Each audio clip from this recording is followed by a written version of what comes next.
Akkam jirtu hordoftoonni YouTube channel keenyaa warri biyyoota garaagaraa taatanii nu hordofaa jirtan baga nagaan dhuftanii eeyyan Dr. Boo Caaladha.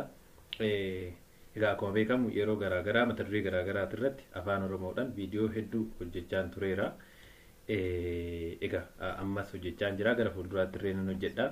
Isinis viidiyoo fayyaadhaan wal qabate yoo barbaadan gaafilee rakkoo fayyaatiin wal qabatu yoo barbaadan viidiyoo san keessatti isinii deebi'uu danda'a. Viidiyoo hedduun hojjedhe isa salaaluu dandeessu jechuudha. Duubatti deebistanii warri barbaadan akkasumas immoo boodarree koomentii jala nu kaa'uu dandeessu. Isarrattis viidiyoo hojjennee deebii isinii ilaannaa.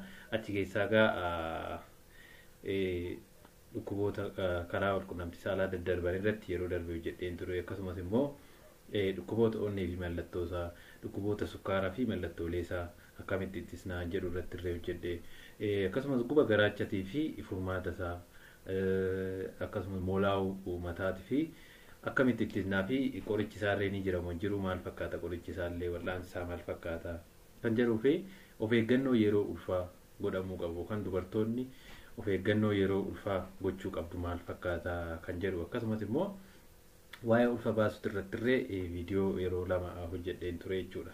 Kanaaf achi keessaa kan barbaadan jiraannan pilaaylistii keessa galtanii yookaan immoo liinkii hoomii kiyya YouTube kiyyaarra galtanii argachuu dandeessu jechuudha.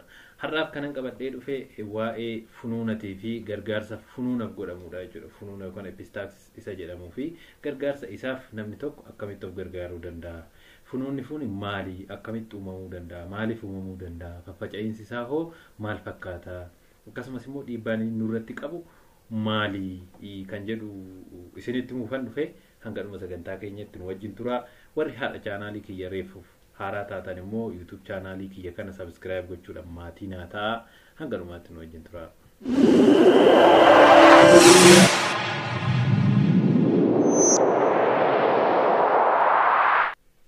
Egaa funuuna jechuun epistaaksis jennaani afaan meedikaalaatiin epistaaksis jedhama jechuudha funuuna jechuun.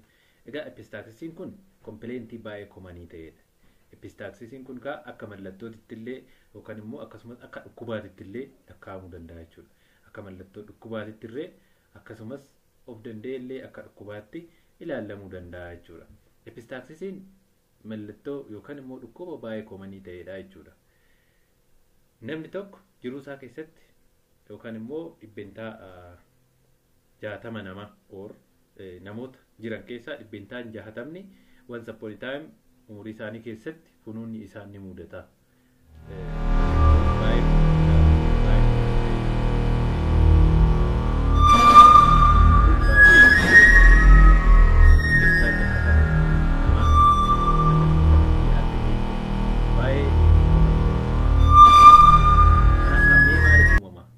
Sababoota isaa yookaan immoo wanta isaaf nama saaxilu boodarraan itti dhufaa.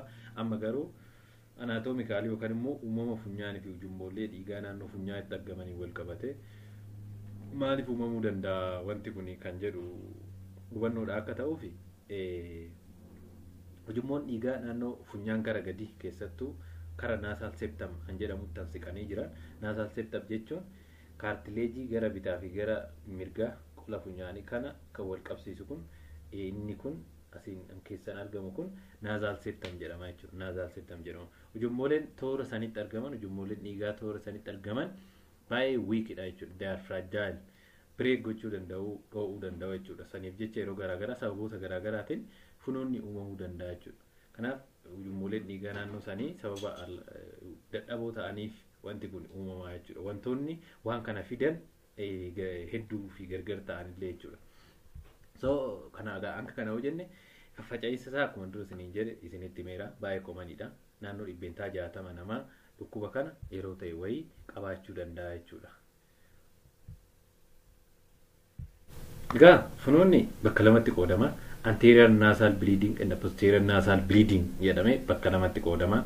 Anterior nasal bleeding kun baay'ee komanidha. Naannoo dhibbentaa 90 nasal bleeding yookaan funuuna anterior nasal bleeding dha jechuudha. Anterior nasal bleeding jechuun funuunni kun kan dhufu fuulduruma gara funyaanii toora amma ujummoolee dhiigaa saniin jedhe kara nasal septumii kanaadha jechuudha. naannoo 90% inni biraan immoo posterior nasal bleedingidha. Posterior nasal bleeding kun immoo duuba funyaanitii kan dhufuu fi agarsiistuu dhukkuba biraati jechuudha baay'inaan. So asirratti gaa wanti namni beekuu qabu anterior nasal bleeding kun baay'ee commonidha. Naannoo 90% anterior nasal bleeding kana garuu almost hundi isaanii hanga jechuun danda'amutti dhiibbaa guddaa namarraan hin gaanii rakkoo hamaadhaaf naman saaxilan jechuudha. Baay'ee isaanii of gargaaruudhaan kan dhaabbatuu fi ofumaanillee kan dhaabbatu jechuudha. Posterior nasal bleeding kun naannoo parsantii 10ti. Inni kun garuu somehow seriousdha jechuudha. Dhukkuboota yookaan immoo complicationii epistaxisii kanallee fiduu danda'u jechuudha naannoo parsantii 10 keessatti. Kanaaf garaagarummaan jira kana lamaanii jechuudha. Maaltu waan kanaaf nama saaxilaa kan jedhutti gaafa ceenu epistaxisii kana wantoonni nama saaxilan hedduudha. Garuu akka namaa galuuf bakka sadiitti qoodamee ilaalama yeroo baay'ee. Innis local cause, systemic cause fi idiopathic cause jedhamee qoodama. Local cause yoo jedhamu achuma toora funyaanitiif naannawuma funyaanii sanii sababa funuuna fidu jechuudha. Kana jechuun fakkeenya common cause nasal breathing yookaan nose break yookaan funyaan of hooquu yookaan of horuu jechuudha. Common cause isaa jechuudha local cause keessaa. Cause biraallee hedduun jiru jechuudha. Fakkeenya dry air qilleensi gogaan yeroo jiraatu ijoollonni dhiigaa duratti siniin jedhe dadhaboo sun gaafa goggogan salphaatti break ta'u jechuudha. Akkasumas dhiitoon garaagaraa illee funyaan keessa jiraachuu danda'a. Dhiitoon garaagaraa funyaan keessa yeroo jiraatu sun inni illee local causedha jechuudha. Kana malee dhukkuboonni biraa kan akka allergic rhinitis, acute sinusitis naamni kun yoo jiraatan local causedha jechuudha. Isaan kunillee funuunaaf nama saaxiluu danda'u jechuudha. Even utaalloon illee jechuudha. Utaalloon illee yeroo funyaan keenya cufu funuuna kanaaf nu saaxiluu danda'a jechuudha. Funuuna kanaaf nu saaxiluu danda'a jechuudha. Kunniin gaa local causedha. Common cause garuu akkuma isin jedhe local cause san keessa funyaan ofii qubaan yookaan waan ta'een qofforuutu causein guddaan isaa jechuudha. Inni lamaffaan systemic causedha. Systemic cause jechuun akkan duratti isin jedhe yoo mallattoo dhukkuba biraa ta'u jechuudha. Funuunni kun yoo mallattoo yookaan agarsiistuu dhukkuba biraa ta'u jechuudha. Egaa dhukkuboota hedduun funuuna fiduu danda'u. Isaanis gaa achi keessaa dhukkuboota dhiigati baay'inaanii dhukkuboota kan tarsuu dhiigatiin wal qabatan heddumminaanii sababni isaas gaa sirna marsaa dhiigaa keessa pilaatileetii waan jedhamu jira. Pilaatileetii sun kan tarsuu dhiigaa keessatti gahee taphatti jechuudha. So gaa kanaaf warri kun yookaan pilaatileetii isaaniitu gadi bu'a. Fakkeenya ITP an jedhamu irratti pilaatileetii isaanii waan gadi bu'uuf namni tokko kan tarsuu dhiigaa isaa rakkoo qabaachuusaa karaa funuuna kanaan arguu danda'a jechuudha. Inni biraa hemofiiliyaa dhukkuboonni jedhamullee jiru jechuudha. Hemofiiliyaa jechuun dhukkuboota hereditarii yookaan maatirraa namatti darban kan ta'anii fi kan tarsuu dhiigatiin wal qabatee rakkoo jirudha jechuudha. Isaan sunillee funuuna fiduu danda'u jechuudha. Inni biraa dhukkuboota biraa kan akka dhukkuboota turuullee waan kana fiduu jechuudha. Dhukkuboonni turuu yeroo dheeraaf namarra turan yookaan immoo chronic liver disease jedhaman yeroo jiraatan waan kanaaf nama saaxiluu danda'u jechuudha. Kanaaf systemic cause mallattoon dhukkuba biraa yeroo ta'u jechuudha. Dhukkuboota biraa kan funuuna fidanii jechuudha. Inni kun systemic cause jedhama. Inni biraan fi sadaffaan idiopathic causedha. Idiopathic cause jechuun sababni isaa kan hin beekamne jechuudha. Funuunni kun sababni isaayyuu maal akka ta'e kan hin beekamne garuu namni sun funuuna kan qabaatu jechuudha. Namni sun funuuna qabaataa garuu sababni isaa kan hin beekamne jechuudha. Kanaaf cause isaa akka kana sadeenitti qoodamee too ilaalamaa jechuudha. Kan biraa rakkoo inni fidutti gaafa deemnu epistaxisiin kun kaa rakkoo fidu ni jiraata. Haa ta'uti gara akkuma dura jedhe hedduun isaa self limiting yookaan immoo ofuma isaaniitiif dhiisuu jechuudha. Speeshaal naannoo parsantii 90 keessatti ofuma isaaniitiin dhiisu yookaan immoo gargaarsuma namni ofiin godhuun kan dhaabbatudha jechuudha. Naannoo parsantii 10 keessatti still medical attention barbaaduu danda'u jechuudha. Wallaansa isaan barbaachisuu danda'a. Naannoo 10 gara mana yaalaa deemuu danda'u jechuudha. Sanii as garuu lakkoofsi guddaan nama waan kana qabu manumatti ofuma of gargaaraa jechuudha. Akkamitti akka of gargaaru boodarra sanittaan hima. Kanadha. Haa ta'uti garuu yoo siiriyesii ta'e yookaan baay'ee dhiigoo ta'e rakkoon inni fidu maalidha? Tokko hir'ina dhiiga diimaatiif nu saaxiluu danda'a. Aniimiyaa an jedhamuuf. wanti kun yeroo garaagaraa fi baay'ee kan ta'uu ta'e hir'ina dhiiga diimaatiif nu saaxiluu danda'a. Lammaffaa immoo baay'ee kan dhiigu yoo ta'e dhiibbaa dhiigaa keenyallee gadi buusee shook waan nuti jennuun wayiitiif nama saaxiluullee danda'a jechuudha. Garuu kun darbee darbeeti baay'ee muti jechuudha. Inni biraa waan kun namatti fidu bo'uu mataallee sababa hir'ina dhiiga diimaa kanaan bo'uu mataa mallattoo isaati garuu darbee jiraachuu danda'a jechuudha. Darbee jiraachuu danda'a jechuudha. So kunniin ka rakkoo inni fiduu danda'u jechuudha rakkoo epistaaksii jedhamu. Akkamiin of gargaarraa kan jedhutti gaafa ceenu ammoo egaa epistaaksisii kana egaa koomaniidha jennee so wantoota isaaf nama saaxilan akka ammaa kanatti yoo adda baafne akkamiin of gargaarraa kan jedhutti gaafa ceenu namni kamiyyuu hanga danda'ameen hanga mana wal'aansaa deemutti of gargaaruu qaba. Garuu akkuma dura jenne namni hundi mana wal'aansaan deemu nama muraasa naannoo parsantii 10 qofatu mana yaalaa dhaqaa jechuudha. So warri mana yaalaa dhaqne kun akkamitti of gargaaru? Naannoo parsantii 90 kun akkamitti of gargaaru kan jedhutti gaafa dhufnu jalqaba namni tokko utuma hojjetu yookaan utuma taa'u waan tokko otoo godhu yoo funyaan isa funuune battaluma san ofirra gadi taa'ee duubatti baay'ee akkas jechuun qabu fuulduratti akkas jechuun qabu. Yeroo baay'ee namoonni akkas duubatti yeroo ciisanii of gargaaran ni mul'ata. Inni sun sirrii muti. Maaliifini duubatti gaafa jennu yookaan duubatti gaafa ciisu namni sun dhiiga jira waan ta'eef dhiigni karaa sirna hargansuu galee aspiration pneumonia waan jedhamuufillee isaa saaxiluu danda'a. Akkasumas immoo dhiigni gara daandii qilleensarree galee namni sun fe'amuu danda'a jechuudha. Kanaaf duubatti ciisuun hin barbaachisu. Fuulduratti akkas xiqqoo jedhanii baay'ees muti. Akkasuma xiqqoo fuuldura jedhanii quba isaanii lamaan funyaan akkuma beekamu walakkaan gara olii lafeedha. Kunii ol lafeedha naazal boons jedhama.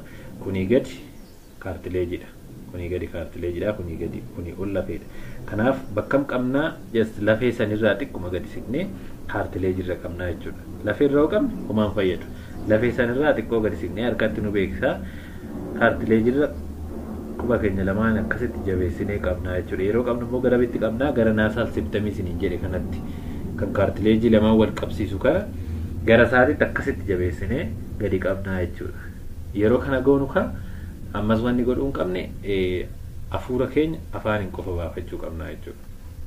Yoo afaaniin baafachuu dhiisnee quba keenya gallakkifnee kan funyaan hin argannu ta'e tokkoffaa dhiigni sun itti fufaa, lammaffaa immoo ammas dhiigni sun akkan dura jedhisan karaa daandii qilleensaa galuu danda'a jechuudha. Kanaaf afaan keenyaan arganuu qabna. Akkasitti qabna lafeedhaa gadi funyaan keenyaa naannoo daqiiqaa 5 haga 10 yeroo qabne ni dhiisaa jechuudha. Yoo 5 haga 10 qabnee nu dhiisuu baate ammallee amma daqiiqaa 30 itti fufnee qabuu qabna jechuudha. Kana goonu garuu amma irraa fuunee akka inni dhaabbatee fi dhaabbachuu baate laaluun qabnu jechuudha. San yeroo goonu deebi'ee dhiigaa jechuudha. Kanaaf walitti fufnee yoo xiqqaate jalqaba yeroo qabnu daqiiqaa 5 haga 10tiif otoo walirraa kutin qabuu qabna jechuudha funyaan keenya. Achi booda daqiiqaa 5 booda laaluu irree dandeenya jechuudha. Sanarraan kan hafe amma irraa fuunan dhiigni sun deebi'ee dhiigaa jechuudha. Funyaan gadi qabuun kun maaliif dhiiga dhaabaa gaaffii jedhuufi ujummoleen dhiigaa naannoo san jiran san yeroo funyaan gadi qabnu akka isaan walitti kottooffatan godha. Akka isaan walitti kottooffatan yookaan immoo vasoconstriction akka gaggeessan godha jechuudha. Sun immoo ta'e jechuun dhiigni ni dhaabbata jechuudha. Kabiraa maaltu godhamuu qaba? Kana goonee dhiiga san yoo dhaabne yoo dhaabuu baanne garuu battaluma mana yaalaa deemuu barbaachisa. Kana goonee yoo dhiigni sun dhaabachuu baate gara mana yaalaa deemuu barbaachisa jechuudha.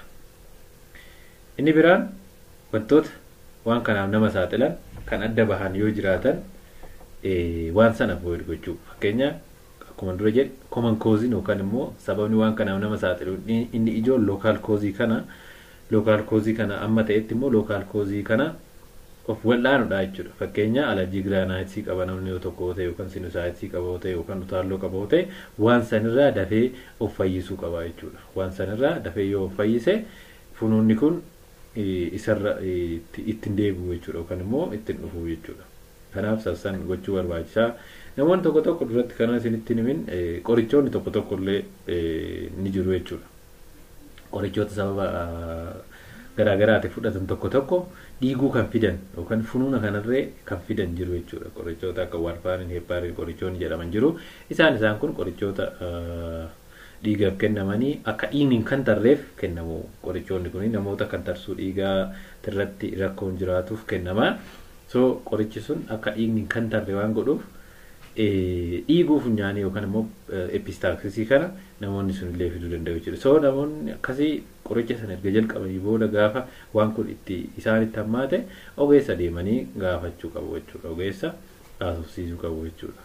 Kanarraan kan hafe yoo garuu amma wanti beekamuu qabu biraa yoo funuunni kun baay'ee kan itti deddeebi'u ta'e dafee kan itti deddeebi'u yoo ta'e funuunni kun baay'ee kan ta'u yoo ta'e akkasumas immoo mallattoolee hir'ina dhiiga diimaa namni tokko kan agarsiisu yoo ta'ee fi dhaabbachuu kan diddu yoo ta'e battaluma san mana yaalaa deemuu barbaachisaa jechuudha. Battaluma san mana yaalaa deemanii ogeessa haasofsiisuu barbaachisaa jechuudha. Normaalii epistaaksisiin ni cima, wal'aansi isaayyuu samoo ogeessattuu ni cima. Yoo fakkeenya koosisaa illee yerootti hin beekamne jira. Wanti tarii godhamu dhiiga achitti dhaabbachuu dandeessan dhaabuudhaaf hin salphata. Ogeessi battalumatti dhiiga makaanizimiin ittiin dhiiga dhaabu jira waan ta'eef dhiigni battalitti ni dhaabata. Garuu wanti funuuna kana fidu yeroo baay'ee hin beekamu. Piraaktikaali wanta agarreerraa wanti funuuna kana fidu yeroo baay'ee hin beekamu. Waan hin beekamneef akka inni deebi'ee dhiigni gochuun sammuu ulfaataadha jechuudha. Garuu battalatti dhiiga dhaabuu fi warra immoo sababni beekame ni wal'aanamu jechuudha. Warri sababni beekame ni wal'aanamu jechuudha. Kanaaf kanadha har'aanaan isinitti dhufe kanuma gatiin waan tokko irraa hubattu jedhee yaada. Isinis immoo viidiyoo keenya yoo jaallattan laayik gochuun dagatinaa. Hiriyoonni keessanis warri rakkoo wal fakkaataa qabaatan jiraachuu danda'u waan ta'eef viidiyoo kana karaa sooshaal miidiyaa garaagaraatti feesbuukii fi karaa telegiraam guruupii garaagaraatti sheer gochuudhaan namoota akkasii biraan gaasanii jechuun barbaada. Fayyaa ta'a.